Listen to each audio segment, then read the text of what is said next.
היה סטודנט לבן ומדוקה, צאצא של שלגיה ידועה מהאגדה. כל מה שהוא רצה, דבר אחד, להשתזף. אומרים שהטלפון פולט קרינה. למה אני לא משתזף? מעין כל אדם שמעה את קריאתו חבורת גיבורות העל. גיבורות האור להצלה! ראשונה הגיעה לעזרתו קרינת הרדיו.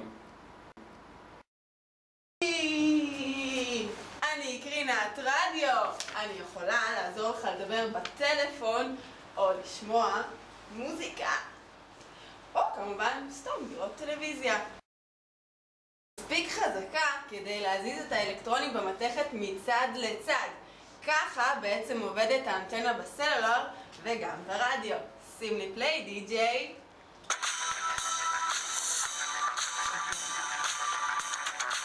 אבל אני מצטערת, אני לא יכולה לעזור לך לתפוס צבע, כי אני כל הזמן סביבך, אבל אתה לא תופס צבע. שלום. מי את? אני האינפרה האדומה. אני יכולה לעזור לך בהרבה דברים. למשל, בחורף כשקר לך, אני יכולה לעזור לך להתחמם. באמת? כן, עם זה בטוח יהיה לך חם.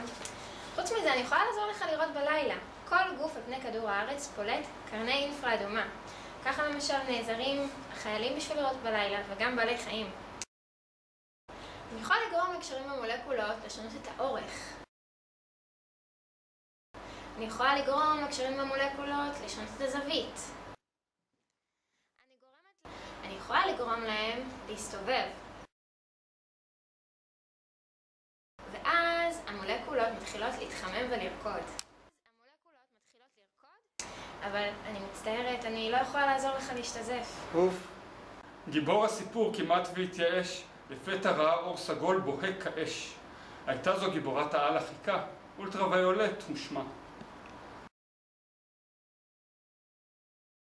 שלום. מי את? אני האולטרה-ויולט, או העל סגולית, ואני באתי לעזור לך במשאלתך. כאשר העור שלך נסחף לקרינה העל סגולית שלי, הוא מתחיל לייצר חומר חום שחור, הנקרא מלנין. המלנין בולע את הקרינה העל סגולית שלי, ובעצם מאפשר לך להשתזף, וזה בעצם מנגנון ההגנה שלו מפניי. מה שרוצה להתגונן מפנייך, אני רוצה להשתזף. כי אני שוברת קשרים כימיים. וזה מזיק לך.